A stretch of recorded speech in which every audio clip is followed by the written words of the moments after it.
Hello! Hey, I'm coming. Hang on. Gotta turn some stuff off. How are you guys? I am so glad that every one of you is here. Sonia, and there's a new channel member. Channel members make the world go around. Sean, Raman, thank you so much, man. It's awesome. Anytime I get a new patron, new channel member, it's really cool, and it means a lot, and it's, I don't know. I get to live the dream in a way. Now, with the dream, there's tons of stress. It's still really hard. I've never worked this hard at anything I've done, and I've done some stressful gigs. I used to work in hazmat response. I used to sell high-tech gadgets when trains would turn over and environmental monitoring, and I'd have to drop everything and, drive across a couple states, go hang out in this, like, a DRT situation, a dead right there situation if your personal protective equipment doesn't work. But anyway, I am so thankful for you guys. Thanks for new channel members. Let me turn this ticker off, and I'll come over here to the comments, and we'll say, hey, everybody. Daniel's here. Sean's here. Elliot is here. Sonia's here. Travis from California. Hey, buddy. How are you? Love the content. Thank you. It's so fun. Like I said, this is awesome. I'm so incredibly thankful that this is how I get to spend my time. And, so we'll talk about stuff. Oh, I planned on playing guitar. Basically, right before this, like every live show, everything went crazy. And everything broke. Nothing worked. And but we're back. So, anyway, I had a great week off last week. I've had 2 weeks off of the live show because we left, like, on a Thursday, went through Nashville. And I was in Nashville. And I went to Nashville and just hung out with family. Didn't go to any guitar shops. Played a guitar. I took my right Lutherie, that round-shouldered maple J35, J45, Jumbo, whatever it is. Took that guitar. But lots of people I'm excited to see here. Matt! Yes. Yeah, had a great holiday. It takes me a couple days to relax and to shut stuff out. And even then, I still, I brought like 6 videos I planned on editing and putting together, and I wanted to rebuild a website for Gallagher Guitars, and that stuff just didn't happen. And then there's a bunch of other stuff going on in my personal life, and some of it directly affects Guitar Hunter. As your life does. We are integrated people. We are dynamic and complicated, and what goes on in your personal life affects your work life, because they're not separated. But you have seen on some of my Instagram stories, you've met Skylar. She's my admin. She's amazing. She does so much work behind the scenes to help Guitar Hunter work and live and breathe, and for it not to stress me out, and for it to actually take care of my family and my kids and pay our mortgage and all that. But as some of you know, she is fighting cancer, and it just continues to get harder and harder. And so it's been weighing a lot on us. We've been praying our guts out, asking the Lord to do something for Skylar. So if you're a praying type, pray for Skylar. She's a dear friend. She's amazingly hardworking. And she's a young mom. So there are many ways in which we need her to be around for a long time. So that's part of what has just been kind of going on behind the scenes. But lots of people. Ryan's here. Dave is here. Dave. Calhoun. That's a cool name. Dave Longren. Hey, buddy. How are you? Greetings from Franklin, Tennessee. What? It's snowing? Hang on. It's snowing in Franklin, Tennessee right now? I am checking the weather. Is that true? I believe. Franklin, Tennessee. Holy cow, it says it's snowing in Franklin, Tennessee. Dude, that is crazy. The sound is stuttering. I don't know. I've had lots of issues with... is it stuttering for everybody? Rasmus is here. Hey, buddy. Rasmus, your box is right there. I'll get it shipped to you here soon. Rasmus, amazing guitar builder. Go check him out. Young guy, making great guitars. The mic is clipping. Okay, let me go to some settings. All right, that should be better. Is that better? Tell me. Still clipping? Still stuttering? I think I need to change the software. So this software where I can like see people talking and I can bring up comments is StreamYard. and it's okay, but it's not. I feel like I'm kind of hitting some of the limits. Mark Landers says, connecting from the road on my way to Casino Guitars in Southern Pines. What a place. Dude, I'm excited. Tell Baxter I said, hey, if you see Sean or Jonathan or any of those guys, tell them I said, hey. That shop is super cool. Audio is a little staticky. Is it better now? So I changed. They have basically they build in a compressor that automatically adjusts volume. But so I'm looking at my EQ over here, and I'm pretty low coming in. Let me check console, the app here. But it's super fun. There are plenty of new faces and new names in here. Armando Concepcion from Florida. Hey, buddy. Ryan Humpert, I know you secretly love Taylor. I don't secretly love Taylor. I just actually love Taylor. Now, they're not my, I lose sleep over Martins and boutique-y stuff. But Taylor's, man, I really like. I want to make a video, but I also don't want to make a video about, Taylor's depreciate the hardest of any of those guitars. And so you meet people who are really excited about this guitar, and when they sell it, they're just destroyed by depreciation. So anyway, is the audio better? My favorite guitar hunter, hello from Chicagoland. Hey, from Chicago. He even converted to, it is true, on April Fool's Day I became an Ovation artist, and that's my life now. I'm trading all these in. If you guys want, I'm going to get a celebrity, and I'm going to get I can't even think of another Ovation model. They're all 4-digit numbers. A 5142, a 5248, 4891.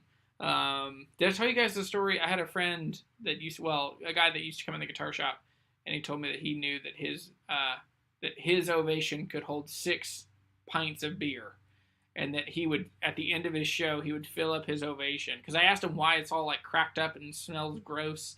He's like, oh, my trick is at the end of my set, I fill up my beer. I fill up my Ovation with a beer. I unplug and then I drink it out of the output jack. And I can chug 4. I can drink 6 beers out of this. Cool, man. Yeah. Heyo. T-Mass went to Artisan Guitar Saturday. Bought a Martin Mini in Queensland Maple. A Maton Mini in Queensland Maple from Bill. That's awesome. I'm excited for you. That's a cool guitar. They're fun. Yeah, Matons I wish I saw more of. I don't. But anyway. So Elliot says, sending all the best wishes to Skylar. Many healing thoughts. Thank you, Elliot. Not here. No. Yes, Mike is clipping still. Okay. Let me come over here to console. Okay. I've got the compressor on. I've got this. So it's not clipping here. I'm coming in at, even when I'm loud, like la la la la la, the compressor's keeping it at -6 dB. So I don't know. Technology is the worst. I don't have another mic. Well, I do. Should I switch mics? Is it that painful? Is it clipping that bad, or is it just me being too loud? It's stuttering a little, but not too bad. So that's not me. I have asked so many times from StreamYard's customer service, and they said, whoa, hey, that's awesome. Somebody gave a $10 super chat. Not too late. No, you're not, Mr. Ladendecker. Yeah, getting the stutter too. I'm sorry. It's in StreamYard. Anyway, clipping a little. Yes, clipping. What the? I hate everything.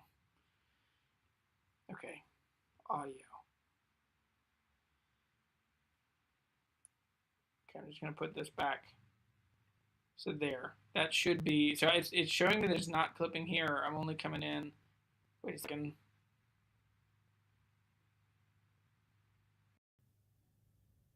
There we go. How is that sounding? I think it was using the audio from the computer here and not coming through. So anyway, that should be better. Is that better? Tell me. Sheesh. Sorry. Well, we're only 5 minutes into the show. That's okay. Uh-oh. Mic is fixed. What time? My clock is wrong. My clock is... okay. Anyway. No stutter here. Good now. You got this. Hey, thanks, Rasmus. The Ovation legend. Yes, isn't that's what I mean, there are artists that play Ovations and sound amazing. Like Hart and Khaki King. Those are the two that I just think, man, they do it so well. So, anyway. Guitar Squatch. That's nasty. You nasty. Alan Shytown says, why don't you start a GoFundMe for Skylar? I lost a daughter last year, and I know the drill. She was a talented guitar player. I'm so sorry. So Skylar does have a GoFundMe. Let me find it real quick. I'll find this real quick, and then I'll put it in the chat.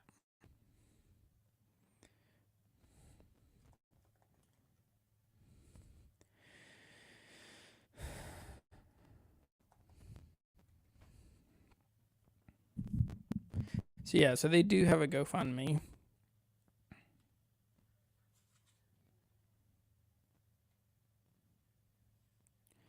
Okay. So if you are interested in supporting my friend Skylar, there is, oh boy, that's a long URL. But that's a referral.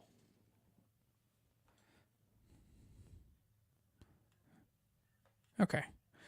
So yeah, so there is a GoFundMe there if you want to support them. Joe is one of my best friends from my whole life. We became friends when we were 14. We were roommates in college. He was in my wedding. I was in his wedding. His wife, Skylar, is my assistant, and she's a dear friend too. They're a great part of our community here. Joe is an incredible photographer and videographer. They have a little boy who's amazing, and all of it just feels deeply unjust. And just not right. So that's where we're trying to fix everything. So thank you, everybody. Ryan, thank you. Don't switch mics. Thank you, Daniel. I panic. I get into panic mode. Wow, that's a fun... Sonia says, Ovation bowls have a specific smell. That beer would taste awful. Ugh. I don't even want to imagine. I fixed it. Okay, no clipping. Planning to meet up with JP while he's in the States? Yes, I am. He's going to come here. We're going to do a live show from here. We're going to film a video. We're just going to talk guitars. He's coming through. I forget. It's like the 20-something. It's like towards the end of the month. It's going to be awesome. I'm excited. JP's super fun. He called me while I was on vacation. We just yucked it up and laughed for a while and told some funny stories. So it'll be really fun to see him. So, you're fine. Don't mess with it. Okay, I won't mess with it anymore. What about Godin? Godins are fine. They're just not, I don't care that much for them. And I've played a bunch. I've played probably 50 or 60, 70, 80, 100. I don't know. Played a bunch. They're fine. I like they had like a Les Paul Specially kind of thing that I really like. So anyway, the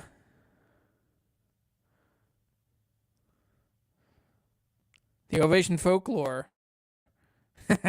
I trade a 72 Ovation Folklore for your TDM. You're taking me for a ride here. I'm telling you. Yes, that's true. Yeah. Night and day. Yeah. So basically I was using the computer mic and then I went to actually using the good mic and the good, interface, all that stuff. Am I doing okay? I'm doing okay. Yeah, life is it's been hard recently and it's taken my eye off the ball of other stuff that I've been trying to do. So one of the ways that you guys could help is just check out Gallagher Guitars. That's I've been trying to help them kind of grow their stuff. And so, check out Gallagher Guitars, follow them on Instagram, follow them on YouTube, and just kind of start becoming aware of what they're doing. Cause they're amazing guitars. They're made by dear friends. They're building guitars that you would want to grow old with. I have a G70 right back here that is just so good. So anyway, holy cow. What happened? Did it post? Does that link work? That link probably went crazy. Rasmus, we're not talking about the mic anymore. Who is JP? JP Cormier. JP Cormier is a singer-songwriter. He's based in Canada. He has a YouTube channel. He's funny. He's hilarious. He's an amazing guitar player. Really great. He's also a Gallagher guitar player. He did a great thing on Doc Watson a couple months ago. Anyway, he's awesome. You should definitely get to know him. Hayes Tech, hey buddy, how are you? Yep, guitar player from Canada. All right. Heyo from Houston. All right, glad you're here. I miss Houston. I used to work for a company based out of Houston, so probably this is before YouTube days. But I would be in Houston a week every other month, most of the time. So I got to where I spent a bunch of time in Houston. It's a cool town. Not as many cool guitar shops as you would think in Houston. But anyway, Tom Daly says Rockbridge, Husson Dalton, Paget, Edmonds. So I don't know Edmonds. That's the only one I haven't played. Rockbridge are great. They're very Gibson style in how Brian builds those guitars. I've been meaning to get over there. They're just so busy that, which is great. They're so busy that, for me to come, like Brian has told me, he's like, if you come, you'd make a video that a bunch of people would see and we'd get some orders, but it would push our orders back too far. So they're in a great place of just not actually being able to take a ton of more business, which is great. And I always respect when brands say, hey, if we expand, if we would hire new people, the quality might drop, and we don't want the quality to drop, so we're just going to stay where we are. So I like that.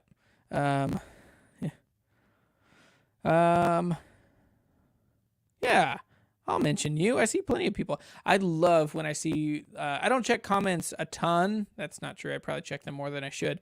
But I check the comments and I see names, and I always appreciate when I see people. So yeah. So JP did a Doc Watson show, and it was fantastic. Highly recommend checking out that video. It's so good. He's a really great guitar player, good storyteller. You can tell he just has, that funny, like, he has the bullshitter in him that can just pontificate from stage. Heyo, Texas here. Howard is here. Hey, Howard. And somebody, Bob, said Ferk all the way, best guitar for your money. I think, you're definitely not wrong. They're great guitars. I've got a Ferk Yellow Deluxe coming. I have a Red Deluxe over here that is on loan that I'm trying to sell, but it's got a story, so I need to tell the story in order to sell it. Got smashed by a forklift. But somehow it has resurrected and is back, and it's beautiful and sounds wonderful. Yeah, JJ says pretty sure the audio is a streaming issue, not a preamp related. Yeah, it's StreamYard.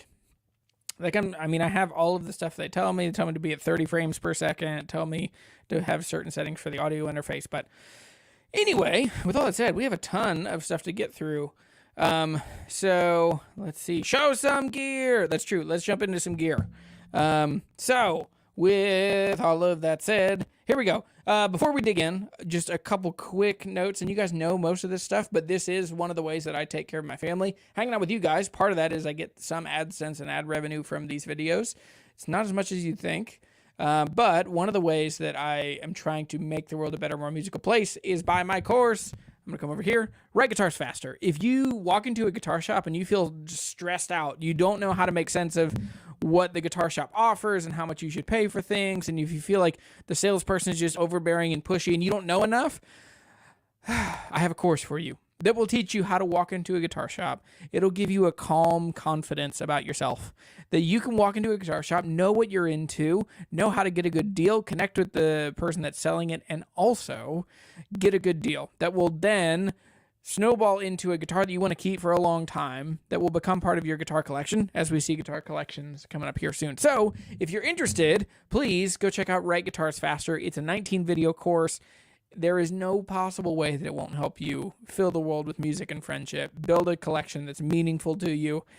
I'm so excited. Like, I'm just proud of it, which is, that's a thing that I love feeling. Also, there's a link in the video description down below that is, hang on, I have to turn off the comment. Where'd it go? Oh, there it is. Okay, so in the description down below, you also see a link for my Sweetwater store, and this is some of my top picks for stuff from Sweetwater, and I love it. Sweetwater's awesome, and they've been really kind to me. So, with all of that said, here we go. Ready, set, let's rate and roast some gear together. Number 1, Nick Sells 1954 Gibson J45. That's not a J45. it's so checked up and great. So this is Nick Sell's 1954 Gibson J45. This one has a pretty crazy story. This one belonged to his uncle or his grandpa, and it was in a garage wrapped up in a tarp for multiple years. When they got it, it was so rough it could barely play. So he took it to a repair shop, and the guy put new tuners on it, put a new nut, new saddle, and brought it back to life. But his grandpa, somewhere along the way, had also refinished this guitar into cherry red. So this guitar, it's not like that dark wood color that he's turned over a while. This is a full-blown paint job. So it's red on the top, but it's so cool. Look at all that checking on there. I think that this one is just really cool. So, yeah.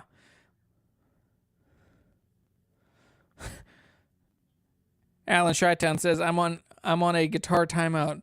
As per my wife, I own 35. Holy cow, I own probably 40, but they're not like, many of them are on the way out. They've just come and gone through guitar stuff. But this guitar is super, super, super cool.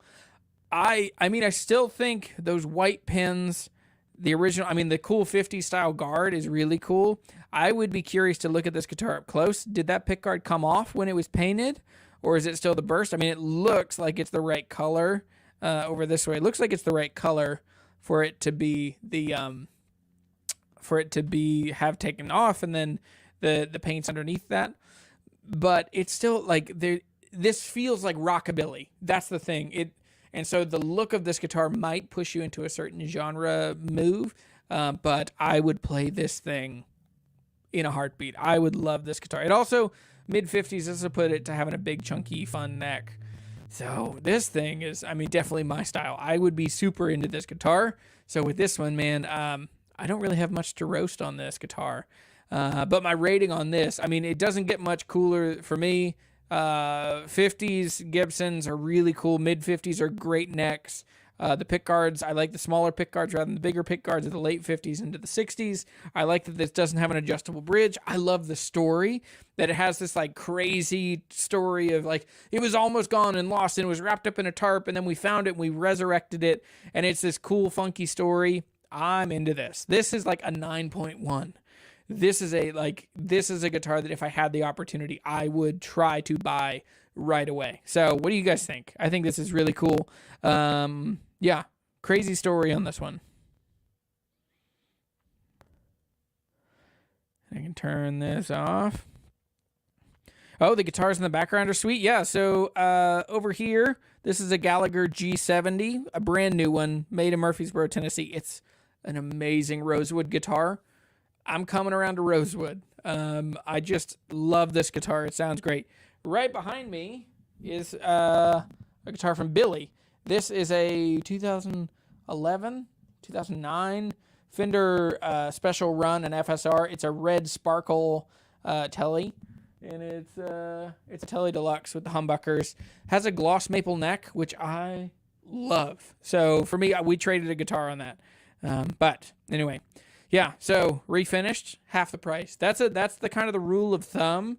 Like that's the general practice, is that guitars like that, if they would get refinished. So we're talking about that J45 that just came up. But we're getting to a place where I think some of that people are starting to see nuance in that. And so here's a quote: "Tyranny is the forcible removal of nuance." And so I think that when you have these hard and fast rules about guitar stuff, like refinished means half off, sometimes partially, but there are also plenty of guitars that if the refinish is done well, if you allow the nuance of it was done well, it was done by Gibson, it was done in the 1960s. I don't know if that's the case with this, but if it's good work, if it's old work, if it, the times it really gets you is when a guitar just is so completely weird. Like it looks like a new guitar, but it's 40 years old and it's been refinished and sanded down and all that. And, so anyway.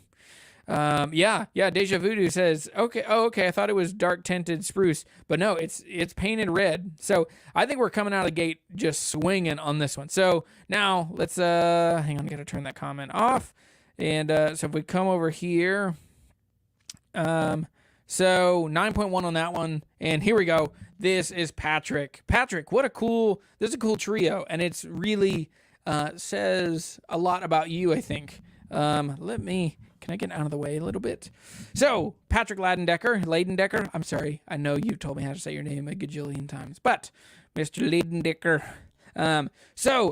Green Les Paul. Is it green or blue? In the other picture, it looked blue. So here's the back of these guitars. So it looks blue in this picture, but it looks green in the front one. Then this is a Larrivee. Is this an OM40, I believe, with moon spruce on the back and sides, and then a Esquire, which is the bright white. Is it Alpine white? What do they call that? White. And then on the back, moon spruce in the middle. So observations about this guitar really quick. So the observations for me is that these guitars cover 3 entirely different genres and tones. So I can see that you are kind of thinking laterally in the guitars that you're getting, and it's really cool. I do think you have 1 winner and 2 stinkers. Sorry. I think that you have 1 professional grade acoustic guitar. Then the other 2, they're okay. Like the Squire is fine. The Epiphone, it's okay. But I think with those, it seems like those are, am I wrong? Are those not your primary thing? It seems like your primary thing is a great acoustic guitar. So the OM40, if you don't know, is a great kind of traditional style guitar from Larrivee. This one's probably made in California, or where are they now? In California? They're in like Oxnard, California. But yeah, I think Patrick is in the comments. I saw him earlier. Patrick, tell me about your guitar. But yeah. Observations on the genre. Yeah, you play a bunch of different stuff. I think that overall, one of these seems to be like the pride and joy, and the other 2 are a bit placeholders. So that's where I wonder, like, what's your plan? Are you gonna move up, or do you just not play much electric guitar? I mean, these would do the things you want to do. But yeah, the other observation that's really interesting about this guitar in practical, look how straight the grain is on that. The grain is so straight and so tidy. And this is walnut. Normally there's a lot of movement and figure to walnut. You can kind of see it up here in this. Like my big guitar hanger up here is walnut. And you can see there's a lot of like color and brown and purple and tan. And so with this, it's really interesting. It's very straight grained. And part of it is probably it lacks some of that depth because it's a satin finish on the back and sides. But the mahogany neck, the open gear tuners, that thing is a winner. This collection is really good. I think, like I said, it's one really clear guitar that means a lot to you and is really important and really good. The other 2 are good. They're placeholders, and it makes me wonder, are you kind of headed in a direction with those? It's also, kind of standard Les Paul sounding humbucker sound guitar, and then a really like bright, really great sounding Esquire. Esquires are awesome. And anyway, this collection, man, I'm into it. I like it. I can totally see where you're coming from. Now, there is another guitar we need to talk about. Hey-o! Yeah, Patrick would like to add a semi-hollow at some time. Yep, that's great. Yeah. Oh, Paul, we'll get into yours here in a little bit. Paul, that was that close to going in on a moon spruce Larrivee. That's a beautiful back. It really is. It's so straight, so clean. So Hayes, huge Epiphone fan. The Masterbuilt and the Inspired by Gibson line has been really a success. So I'm trying to line up getting a couple of the Inspired by Gibsons. I'd love to talk about those and see those. But yeah, coming into my rating on this. Oh, there's another guitar we have to show. So I'll do the rating on these first 3. So on this one, I like this setup a lot. I think it's a great like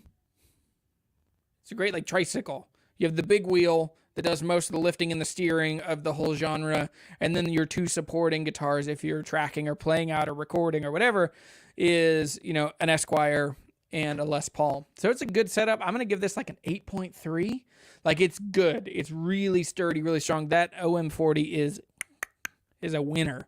So the other one, this is a project that Patrick's working on, and this is it. It's very cool. This is a Tele. It's a Tele body, obviously, and this has the Sugi Sagi. What's the? It's the burned Japanese. So you burn the wood and then you like quench it with oil. It's very cool. This guitar, I think it has tons of potential. Now, I think that some of these Telecasters that people are doing, the parts casters, they get a little cheesy. And listen, I'm completely aware of it. I have a Cypress Tele over here that's pretty gimmicky and like Louisiana-ish. But some of these can get just a little bit like, I don't know. I really appreciate the relic look of guitars, but sometimes they get just too cheesy. It's kind of like an Affliction t-shirt. Not this, but just similar thought. Like, you know, distressed designer jeans and an Affliction shirt, and you just look like you're putting on a life that you don't necessarily live. Anyway, sorry. I'm trying to figure out how to roast. But Patrick, this is super cool. I think it's amazing that you're undergoing this. I can't wait to see when it's done. And yes, very excited about this. So on this one, man, I think this thing has a ton of cool. I'm curious to see what pickguard you end up doing with it, because you have what do they call this? The route that locates the neck pickup and gives you a place to pass the strings through. So this guitar will have a pickguard to cover that up. Ideally, the texture of the dark wood. It'd be cool to do this with some kind of unusual pickguard. So I'm excited to see what you do with it. So tell me in the future what you do with this. So, okay, now come back to the middle. Samuel Chung's Morgan DM over on this side. And then a B.A. Ferguson Flyweight. So this one, I wish this picture is it's a giant picture that got emailed to me. And so there's tons of resolution. So as I look through this, I didn't look at it too intently, but with the Morgan on this side, man, the Morgan is, like, you can tell it's a really well-built dreadnought, and I really like it. It has some kind of D18 vibe to it, but it still has some, like, modern stuff. I really like, there's an abalone rosette. I like the dark bridge. I like the dark ebony of the bridge and the fingerboard. I like the simplicity of the dots. I really like the black pins. This guitar just feels tidy and precise and kind of understated in a way that it would sound great and it would just blow the doors off, but still not look like a big flashy fancy guitar, which I really dig and appreciate on this. So this one, super cool. I mean, this one has to be like in the mid 8s. Like, it's just a cool, reliable, really cool guitar. I also like the uniqueness of having a smaller builder and a lesser known brand. I usually bend and break towards, I'd rather have a thing that's more unique than more general. And so anyway, the other one on the other side, it's so hard. It is so hard to remember to flip my pointing. So as I point over here to the B.A. Ferguson Flyweight, cool guitar. It's got some Brian May vibes. I know it's not a Brian May, but that super round lower bout, the double cut. It's got some Brian May stuff. P90s are awesome. They sound killer.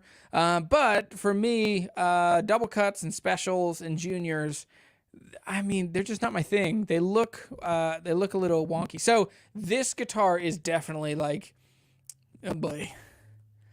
This guitar is the equivalent. Oh boy. We're going there. Okay. This is roasting. So this is the equivalent of like a short guy going to the short urinal in the bathroom. It makes you feel taller. This guitar, if you're not a big guy, play this guitar, you look like a big guy. So I think with this guitar, it's just such a small thing.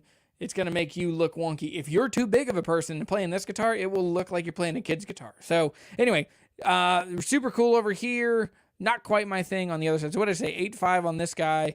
And then on this one, I'm going to give it in the 6s. Like, it's just not my thing. I wouldn't get into it. Even though I love P90s, love solid bodies. So anyway, let me turn this off. Come back to the comments.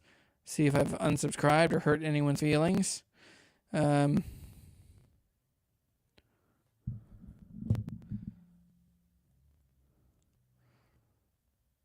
Sounds like a bad XLR, hopefully.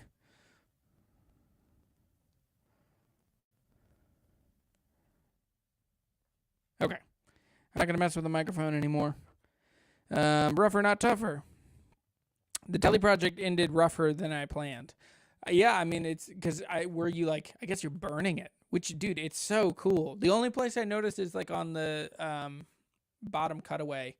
Looks like the fire got a little aggressive and it changed the shape a bit. But Anyway, super cool guitar, Patrick. I like it. And yeah, and then Chance here, like he loves the flyweight, and that's awesome. Different strokes, different folks. So anyway, let's see. I missed sending my arsenal just on time. When will the next gear talk? So I'm gonna start rotating. I'll do these once a month. I'm gonna do these. I'm gonna start doing like top 10 lists of guitars, and so we'll start kind of doing more of that style of more interaction. And then we'll also do the call-in episodes as well. So we'll just start rotating those 4, and then I'll eventually start having guests and that kind of thing. So anyway, so Daniel, with you, Max, many things have happened in my setup. That's awesome. I'm excited for that. The audio is fine. It's not bothering me. Okay, I'm sorry. We just filmed a video yesterday talking about all these microphones. You're going to meet my friend Will, who's an amazing music producer here in town. So we feature some Lawton audio stuff from Sweetwater, and then the whole premise of the video is microphones lie to you, and we're going to show how microphones both sound like the thing and totally don't sound like the thing, and when to use which kind of microphone. It's going to be cool. It's going to be kind of different than what we normally do on the channel. But while we're doing that, I just remembered, and I had trauma as I had flashbacks through the last couple of years of trying to figure out a freaking live show, and getting my microphone to just work. It is painful. I hate it. So anyway, yeah. Jeremy the Guitar Hunter goes, Mind Hunter. Love the cross-examine of axes. Plenty of fun burns. All right, there we go. Let's do it. Okay, so next one. This one is cool. Now, how do I pronounce this name? Wizta Volkema? That's 1980 D18. This one is cool. And there's also a song involved with this. I didn't put it in the description. I'm sorry, I forgot. But you can look up, this is a video of him playing this. He's got a cool style, really cool voice, really cool delivery in his guitar playing.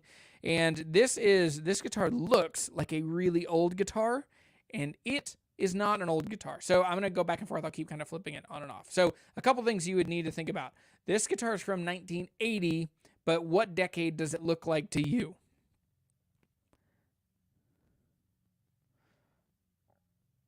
So this guitar, so the things that I immediately notice on this guitar, number one, so let me come through here.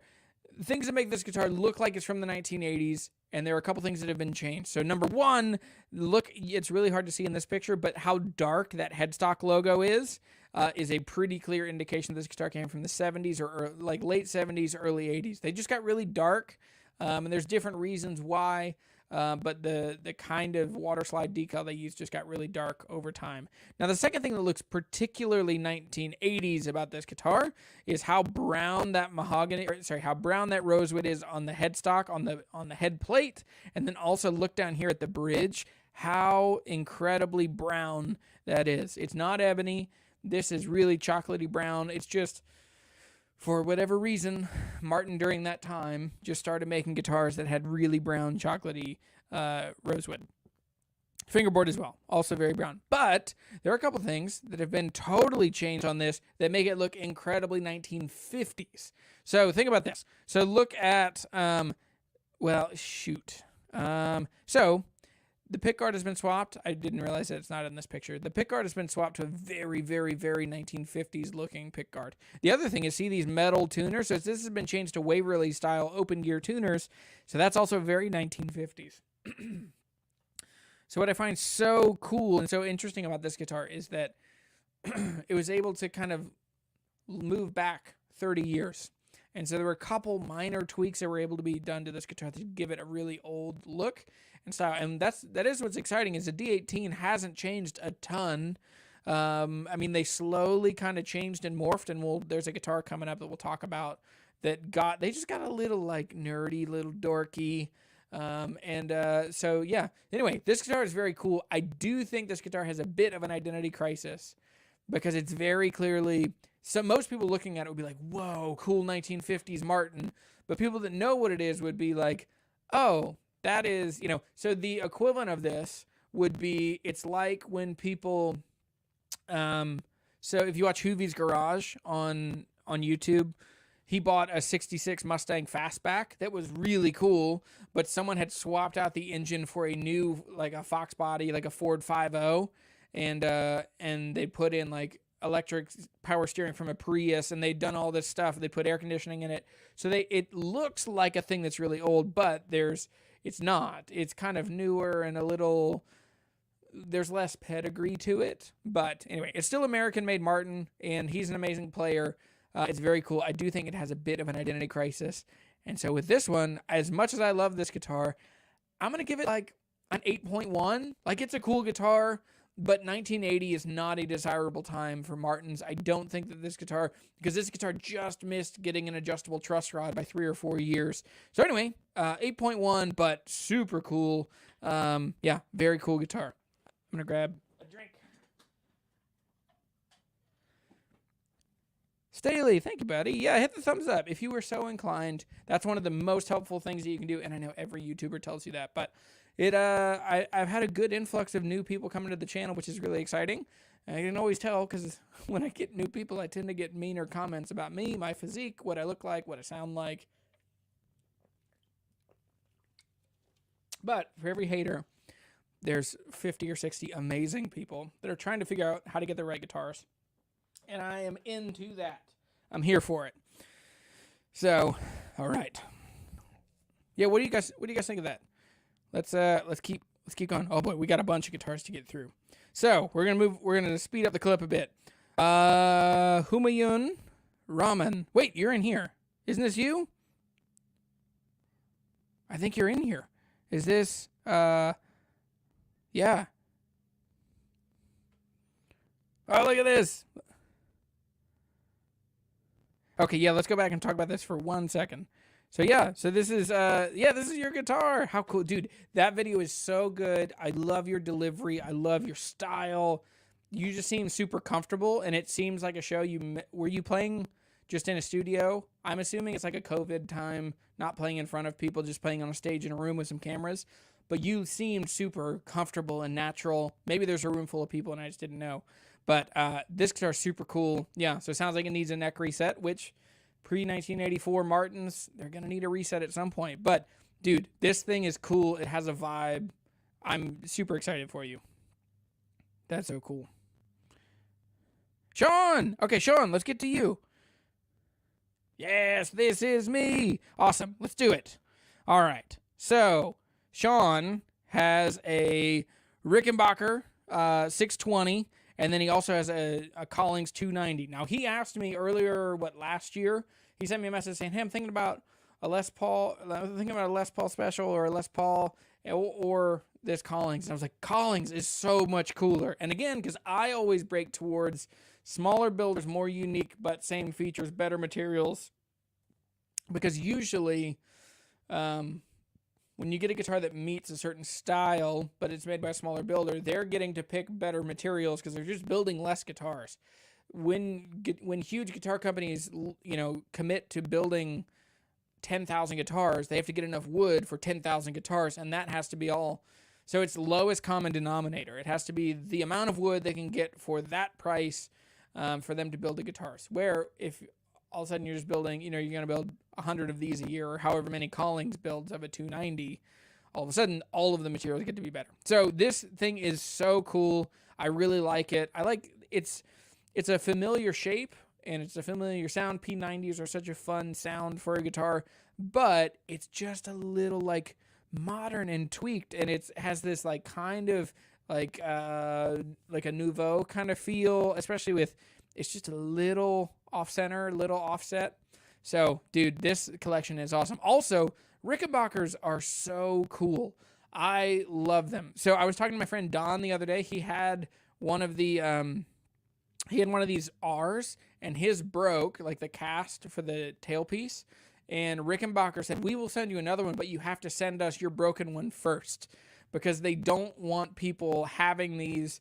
They have a really tight hold on the parts, and they don't want people. So that's why you don't see like modified Rickenbackers very often, because they're just really hard to find other parts for. So you'd have to really be super clever or really tweak stuff to make it work. But this collection is a vibe. I totally get the sound. Like in my head, you have a very Americana kind of tone. You have just a cool kind of vintagey style, but there's some like that stuff is kind of living on in you. This collection is so good, Sean.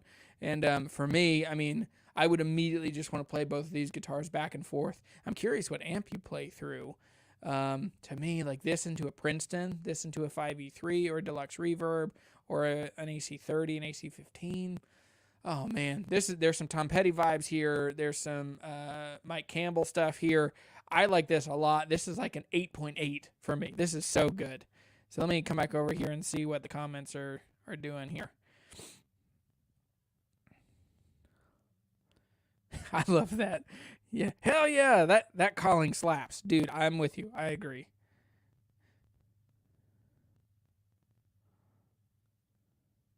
Got a bunch of, let's see. Collings is one of the best non-Gibson or Fender headstocks I actually like. I think so too. That must be such a hard thing to do.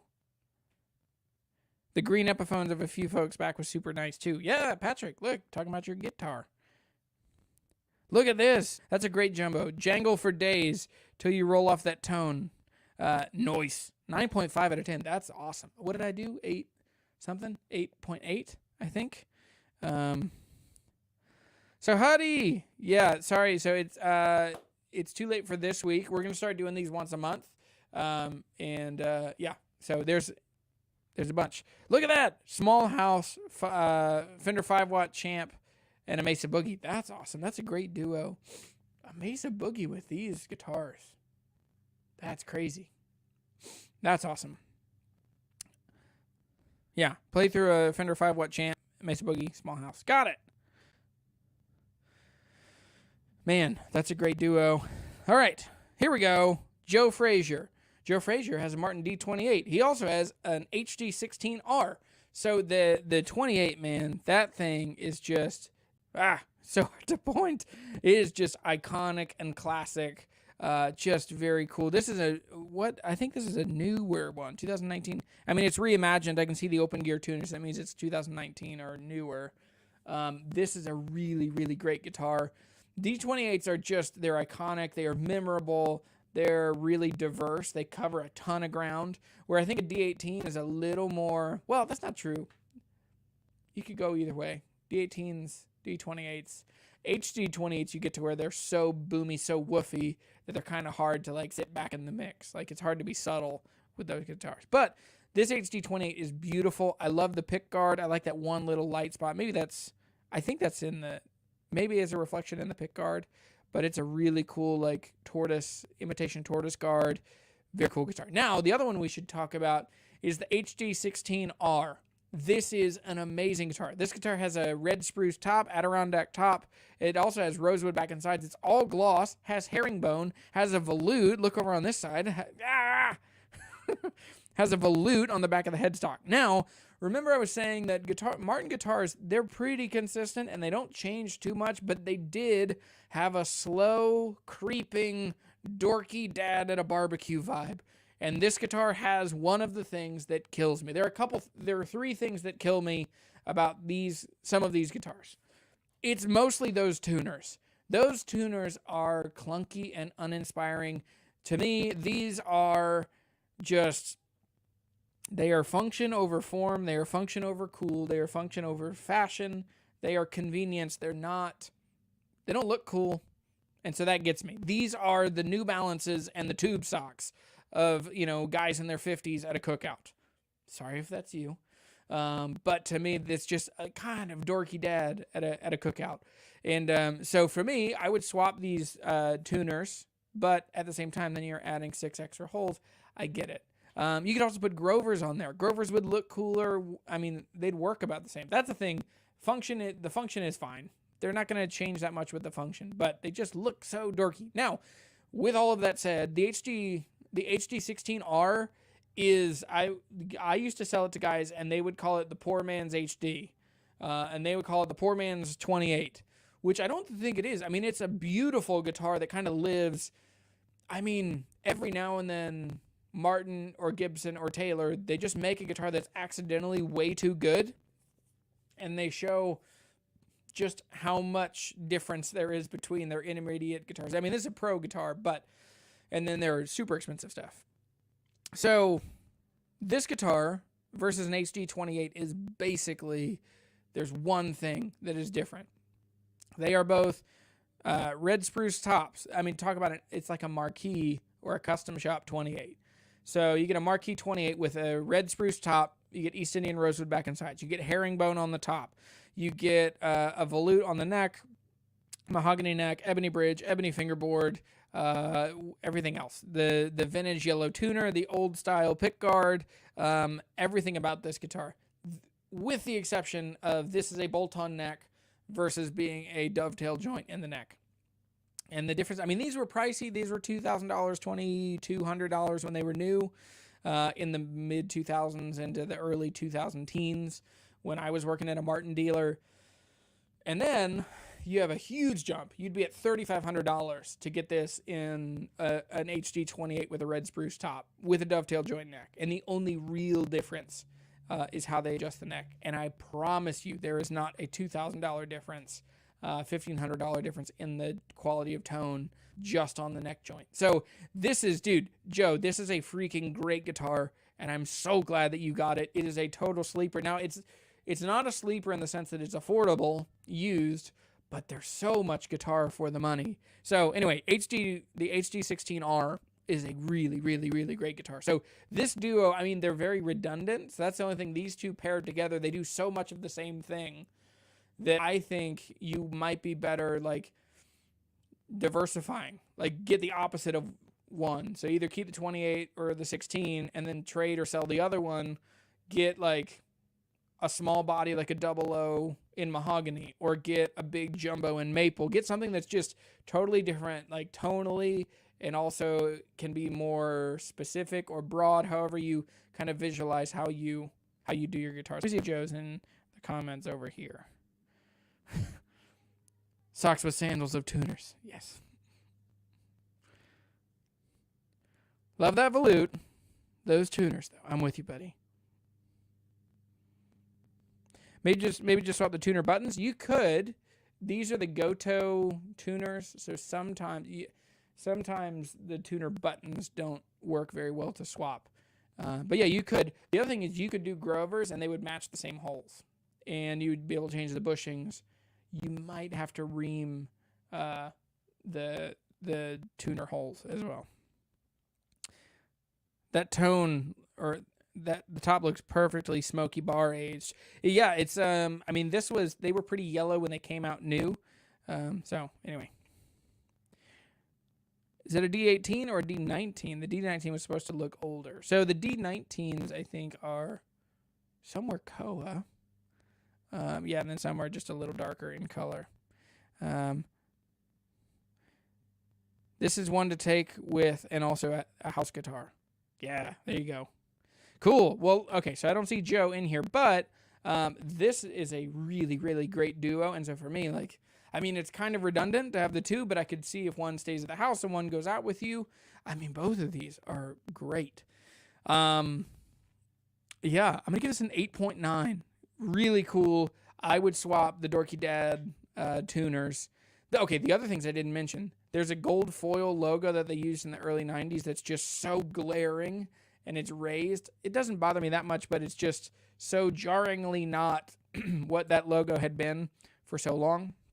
And then the other thing is, and I was very appreciative for it, but those big stickers on the inside of the back of the guitar that you can see through the sound hole.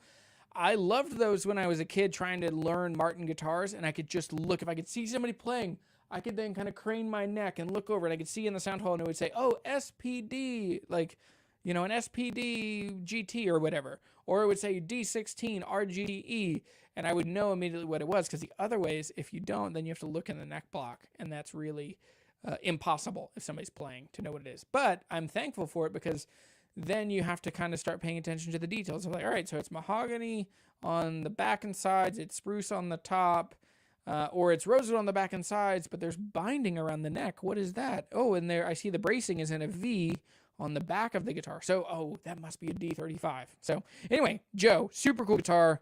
Super excited for you. Now, talking about cool, obscene, ridiculous Martins, let's talk about Ryan Dovel's guitar.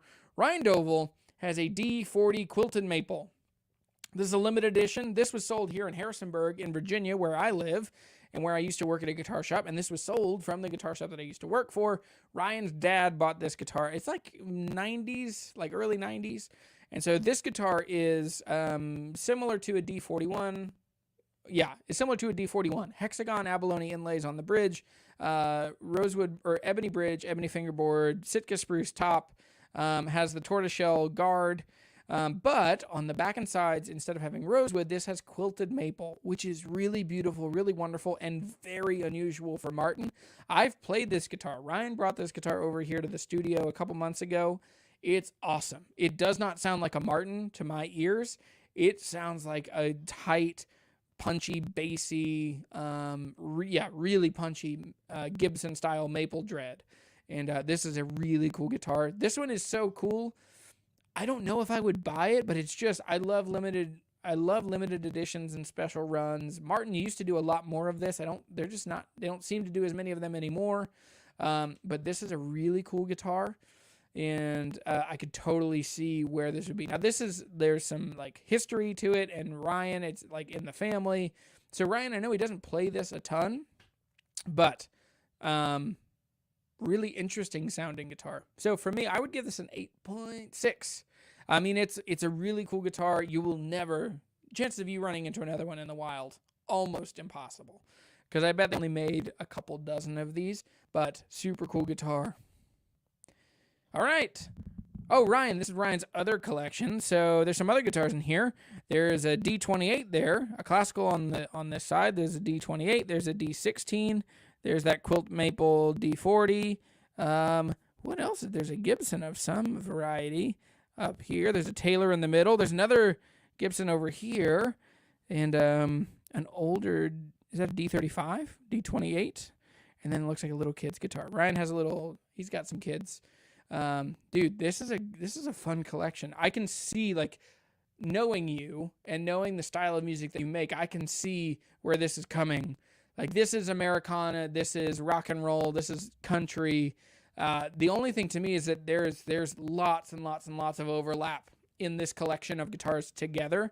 I don't see anything that sounds particularly old and bluesy, and I know that you play some blues. I don't hear anything that's like bright and chimey, and I know that you would play some stuff that would have a 12-string or a tenor guitar or something funky and weird.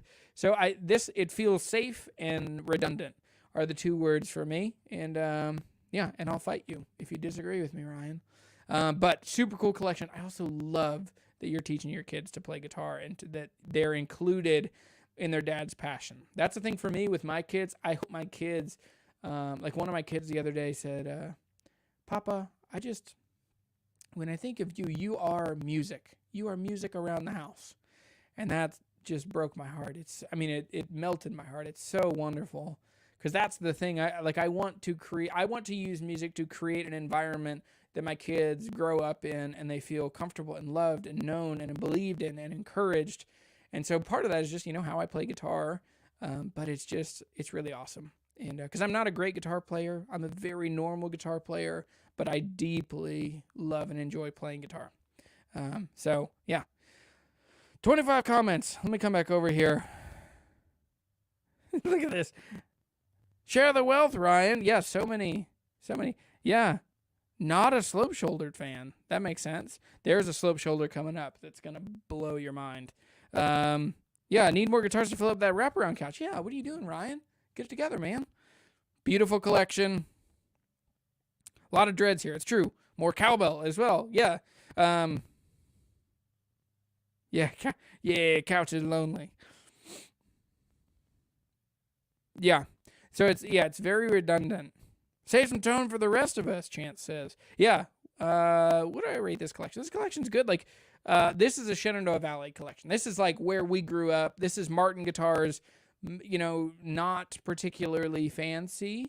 There is the quilt maple in there, but these are mostly pretty like subtle and reserved. Now it is interesting, the Taylor, so I guess there is some jangle and different kind of tone, but I would like for you to get a big jumbo, get something weird, funky, country, western style stuff, or get something totally like jangly, weird. I know you've played mandolin too, so get a mandolin in there. So here comes another one that is very different and very cool. This is Adam Wisman. Man, I love this. I'm so glad that there's different, like, I love acoustic guitars. I also play a lot of electric guitar. I don't do as much of it on YouTube, and but I love this. There's so many things going on here. So, can I make out these guitars? That looks like a seafoam green. It's got a seafoam green Strat there in the corner. There are a couple guitars without necks. So Steinbrenner styles. Not exactly sure what those are. And then there's a P bass over there as well. Or is that a jazz bass? Can anyone tell? Can we tell? Now, there's a ton of gear going on here, so let's go from right to left, because that's the normal way that you do things, right to left. I don't know why. There's an aux box on top of the rack, and so aux box means that there's some big tube amplifier somewhere nearby, which makes me very happy. I'm very excited to know that there's a large tube amp living in this house with you. Studio monitors. There's also a Kemper there on the shelf right up front. And so with the Kemper, that means that you both have the ability, you're doing a ton of recording, and I would bet with all the other stuff going on here, there's doing a lot of capturing, and so you're able to capture amplifiers, use them, record a lot more stuff. Now it looks like there's a quad Cortex on the desk, or the Neural DSP is there on the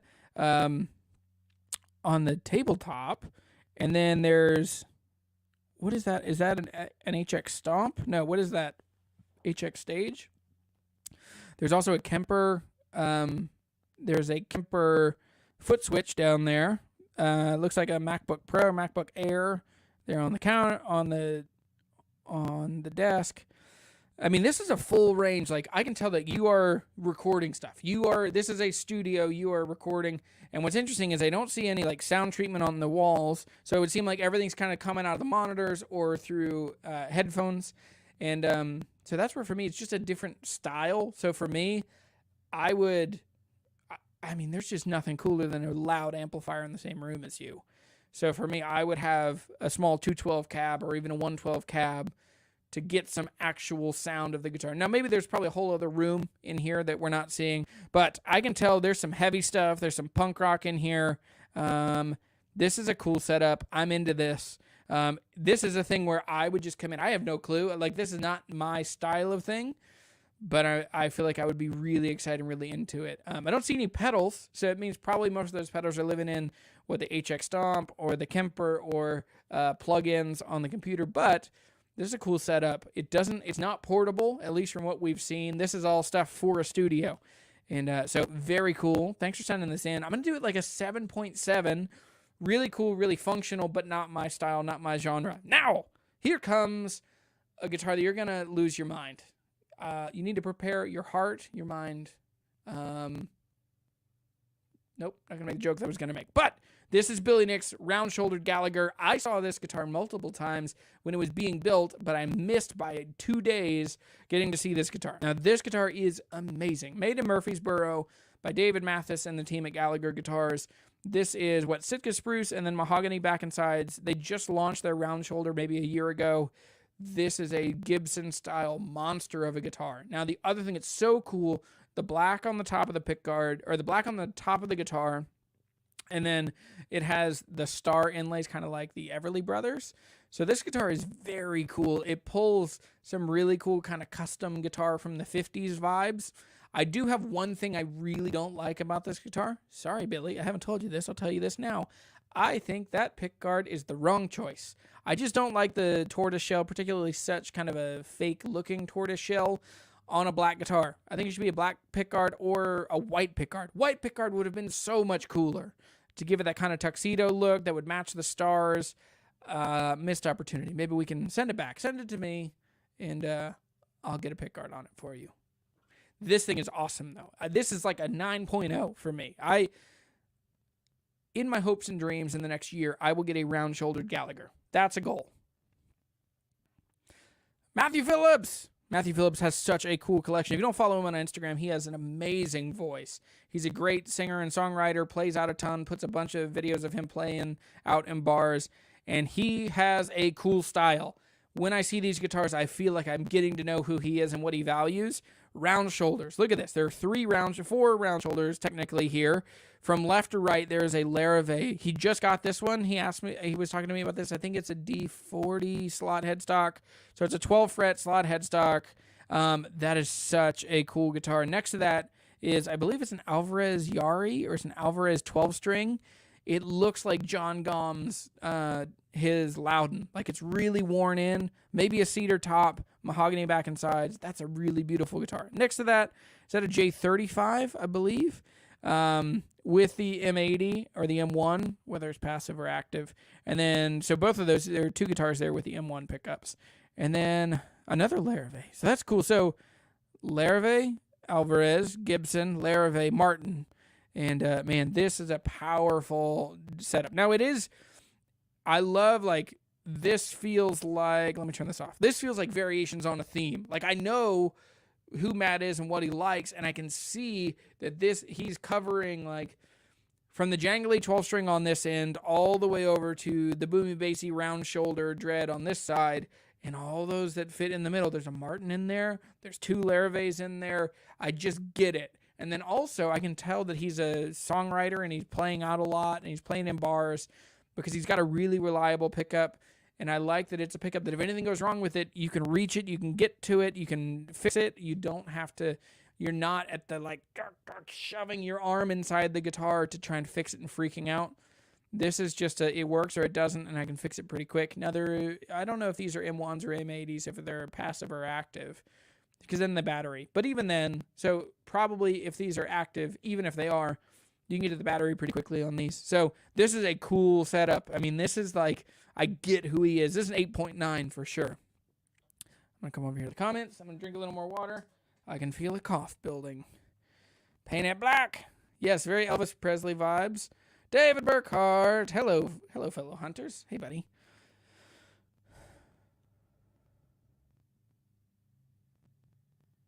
Lonesome Lenny says, gotta move some air with the speakers. It's true. Guitars sound better.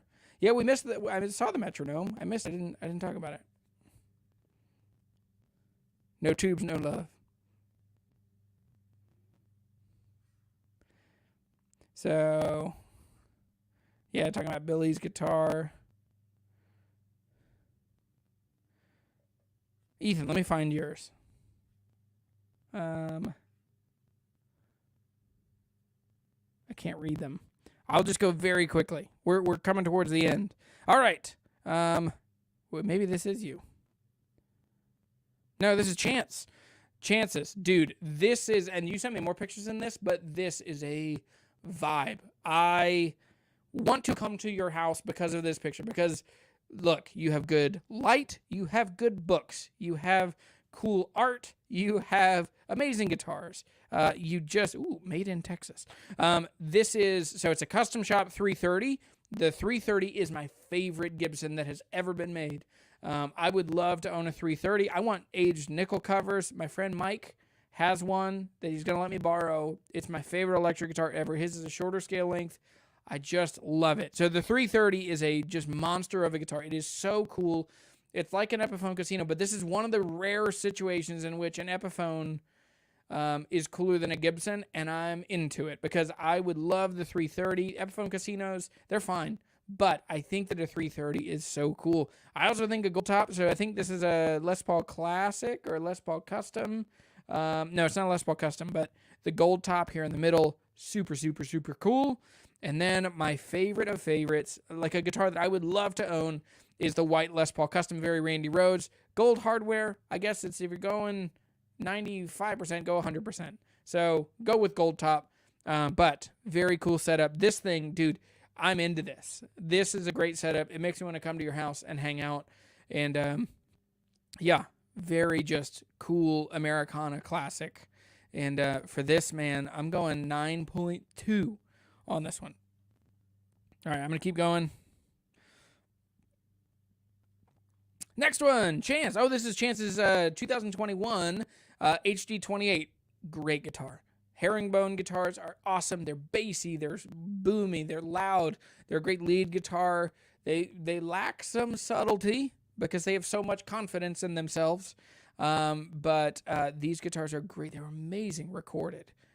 These guitars are just so good. And also getting one, this one's pretty new. They're going to break in. It's going to sound great. And yeah, so HD28. Cool guitar. So 9.0 on an HD28, and the newer ones, the reimagined ones, they're the best they've ever been. They're best They've been since the 40s, 30s or 40s. And well done.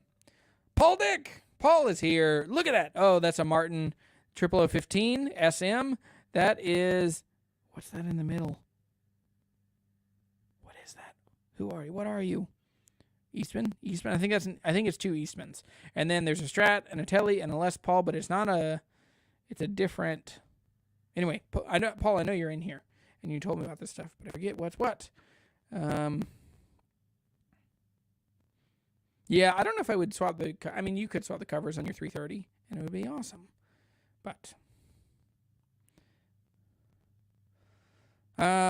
chances haven't updated the custom photo with the guard. Yeah, the pick guard might add some mojo to it. I would go with the pick guard. OM40R, that's what it is. Okay. So, yeah, Paul, dude, this thing is awesome cuz yeah, you didn't get the moon spruce, but this one is Sitka spruce but still walnut back and sides. Really cool guitar. I love the Bigsby on the Telly. How cool is that? So, okay, you have a very warm sounding 12 fret acoustic guitar. You have a very kind of modern, clean sounding OM40. Then you have a shorter scale J45 Gibson style acoustic guitar. So you cover the super warm folky, the bright modern worshipy stuff, and the folky and modern country. Dude, that's a perfect kind of trio. I hadn't thought about this is a really, really good trio. Now I'm thinking through, you have a Strat that covers all the jangly Stratty things. You have a Bigsby on your Telecaster, so you have the bright, twangy, bitey, and then you can get the wiggle stick. You have the neck pickup, which a Tele neck pickup is the best sounding pickup for me in a neck pickup. It's my favorite, maybe a Strat. And then you have a humbucker, Les Paul style guitar. Dude, this is awesome. You should be so excited about this. I think you have done this better than anybody that I've seen as far as how this would work together. Like, this is the most diverse guitar collection that I've seen. So, dude, you should be awesome. And, yeah. So, okay. Okay. Lord of this World, 74. Where did you send it? Did you email it? Is your name Blake?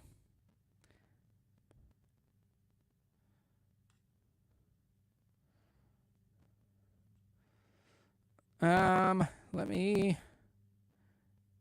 All right, I'm gonna share my screen. We'll do it a different way for this one. Share screen.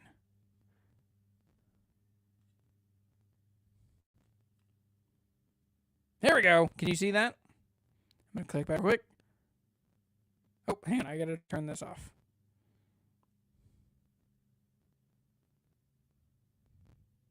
Nope, hang on, sorry.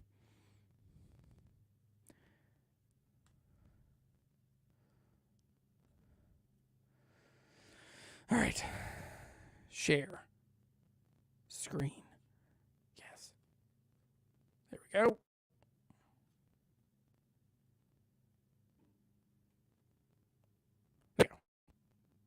I do it this way. Okay, man. Look. So Blake, I hope this is you. I think it's you. It's the only email I have since the show started on Rate My Gear. Are you a youth pastor from 1998? You are holy.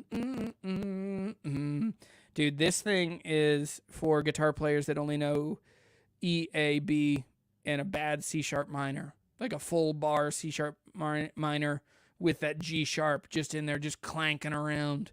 This is the kind of guitar that you would hear just like constantly. The G string is just out of tune enough that you think, I should just go up there. I should tell them. I could tune that guitar between songs for them. This is the kind of guitar that you play G, C, D, and E minor, and somebody just plays for like 14 minutes.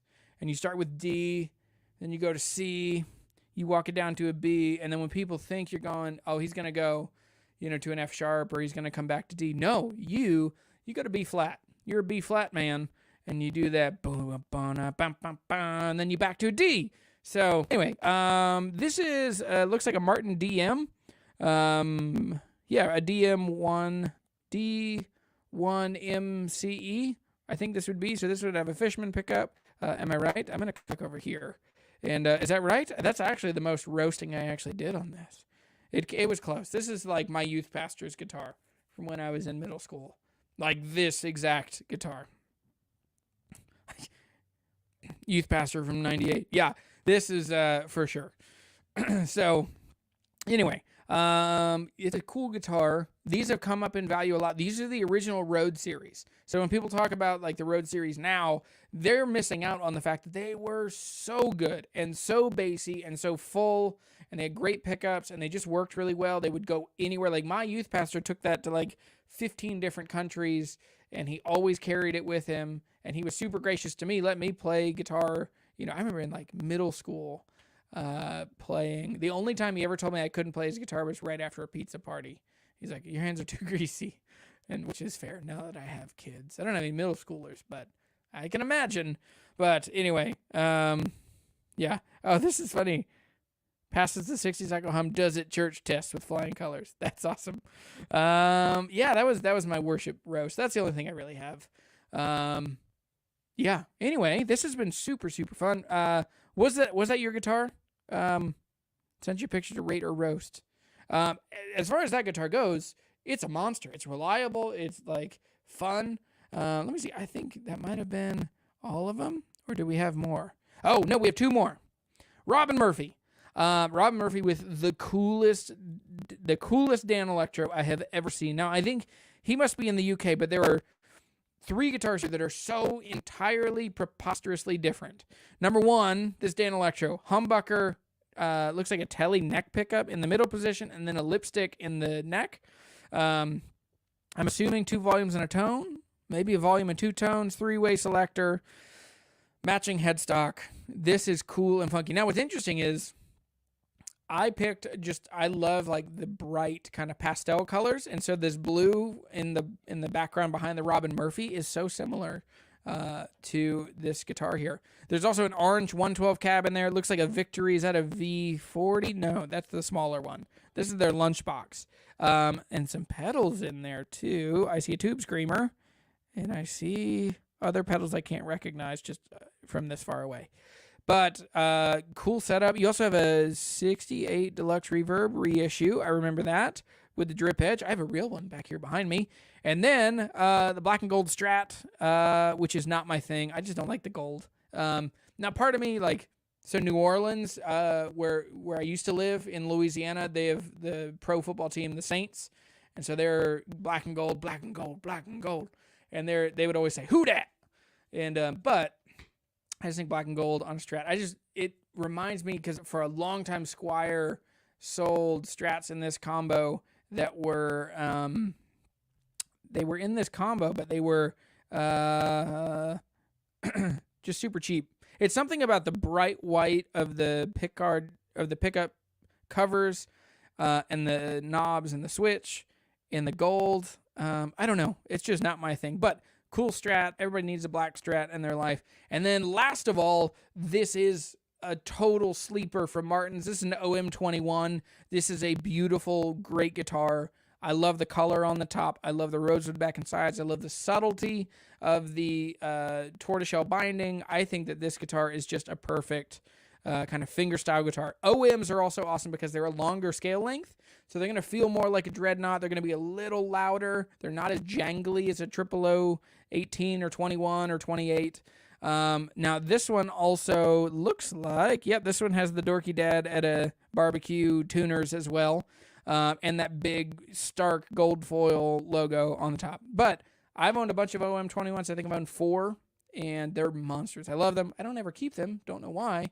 But I think that this is a great guitar. 1 3/4 nut width on this. So it was kind of leading the way. This was a guitar that definitely kind of led the way into what we now expect out of most OM guitars. 1 3/4, 25.5-inch scale length, long, wide, full, bassy. Sounds like a dreadnought, but it's more comfortable and a little smaller body. This is a great setup. So this one is like an 8.9 easy, because it covers so much ground, especially with the pedals and the orange cabinet. Now, I bet the orange cabinet's going to have a little more sizzle to it than a Fender style combo. So you're not going to get like iconic, classy kind of tones. I mean, you definitely could, but out of the Fender you would. But out of the combo, you'd probably get more fuzzy, more fizzy, more just modern sounding stuff. So super cool. And we are at the end. The last one. Oh boy. Nope. Hold on. Push the wrong button. There we go. TJ Sanner. Dude, this is a great duo. So Little Martin. This is a Husson Dalton. This is a Rhodes series. They're OM. Then looks like a D18, and then there's a Collings, a D2. What is that one? It's like the Clarence White.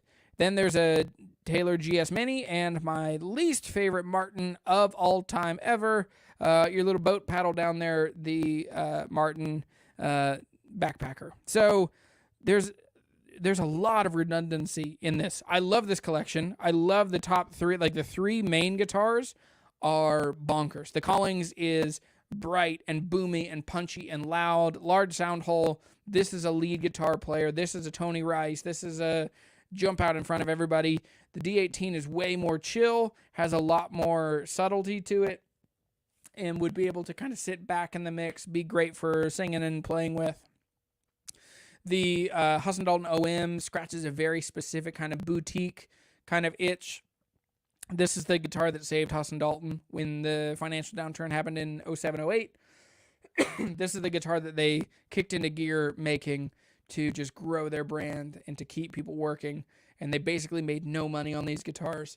And they're really, really great. They're hard to find, but they're so good. I had one at kind of during pandemic time, and I got it for $1,700, and I sold it for $2,300 or something. And cool guitars, and they're really fun. Now, there are 3 that are okay, 1 that's terrible, 2 that are okay, 1 that's terrible. The Little Martin, very fun, easy guitars to play, really fun to sit around with. They'll go anywhere you want. The Taylor GS Mini works really well, records great. If you're doing fingerstyle stuff, or you're doing like arpeggios, or like something crispy and higher, you can put this in the top of the mix, and it sounds awesome. And then you have the Martin Backpacker. This is the guitar for when you've given up. This is the guitar for when your uncle buys you a guitar. This is the guitar when your house is on, the electricity's gone out and you have to burn something to keep your family alive. This is the guitar that you burn. Martin Backpackers are awful. They don't sound good. They don't play well. They don't sit on your lap very well. They play terribly. The neck is like a baseball bat. They're terrible. I'm sorry. I have to roast it. So, amazing collection other than that. So I would give you a 9.1, but I'm going to take 1.1 off. You'll get a 9 even because of the Martin Backpacker. Oh, also, yeah, the church pew is awesome. That's super cool. Yeah, church pew there. The Collings is awesome.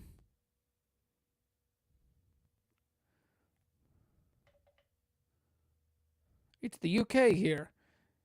Dude, I know, we've talked about it. I'm going to probably change streaming software this week and see what we can do. So, Rosewood, so we're done now. The cutoff was for 1 p.m. today. One person sent one in that we did real quick. But. Yeah, the Backpacker, come on. Other than that, Jeremy, how do you like the Martin Backpacker? Wait, did you see what I just did? I just went on a full rant about the Backpacker. They're awful, waste of money, waste of time. They're terrible. They sound awful. Like when I see someone bring one onto an airplane, I know that their life is compromised. They've got a middle seat somewhere. They've got orthopedic sandals in their backpack. You know, they're wearing. Nope, don't want to say that. I think less of people when they have a Martin Backpacker. And I wonder what dealers are selling them. What dealers are saying, you know what, this is the right guitar for anyone. They're not good for kids because they're too long, the neck's too big. They're not good for adults because they're terrible. They're just not good. Okay. All right. Okay, well, my voice is gone. I'm tired. I turned the air conditioning off, so I'm kind of hot in here now. But this has been super fun. Thanks so much for this. Because we've been roasting all day long today, why don't you guys buy some coffee? That would be a great way for you to get into the weekend with some great, delicious coffee. I think there's like 8 bags left from this week's roast. And yeah, so there's a link. If you go to jeremytheguitarhunter.com/shop, you can find coffee. You can buy it. There might be a coupon code. I think Rise and Grind gets you some discount. RISEANDGRIND, all one word, gets you a discount or a coupon. I forget we did it a while ago. I never turned it off. I think it's 20% off. I don't know. It also has free shipping. So get you some beans. Thanks for being here. Thanks for roasting. What's Sam say?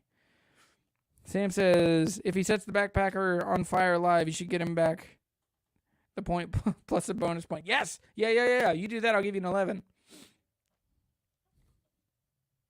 Thank you, Rasmus. Had to quit drinking coffee. Sorry, buddy. I think that same coupon works for t-shirts and hats as well. Rise and Grind. I think it works for everything. All right. Well, thanks. Thanks, everybody. George, why don't I like ovations? They're poorly built in all regards. The bowl is a bad idea. The way they brace them is bad, and so they all crack up. They don't sound very good. They don't play very well. Now, there are only a few exceptions of ones that sound really good, and that would be like Heart. That would be Khaki King. But other than that, they are a guitar of compromise. They're a guitar of, you're getting sold on a gimmick more than a good guitar. The bowls, they sit on your lap. They just slide out. They're uninspiring. They're bad. Anyway, thanks, everybody.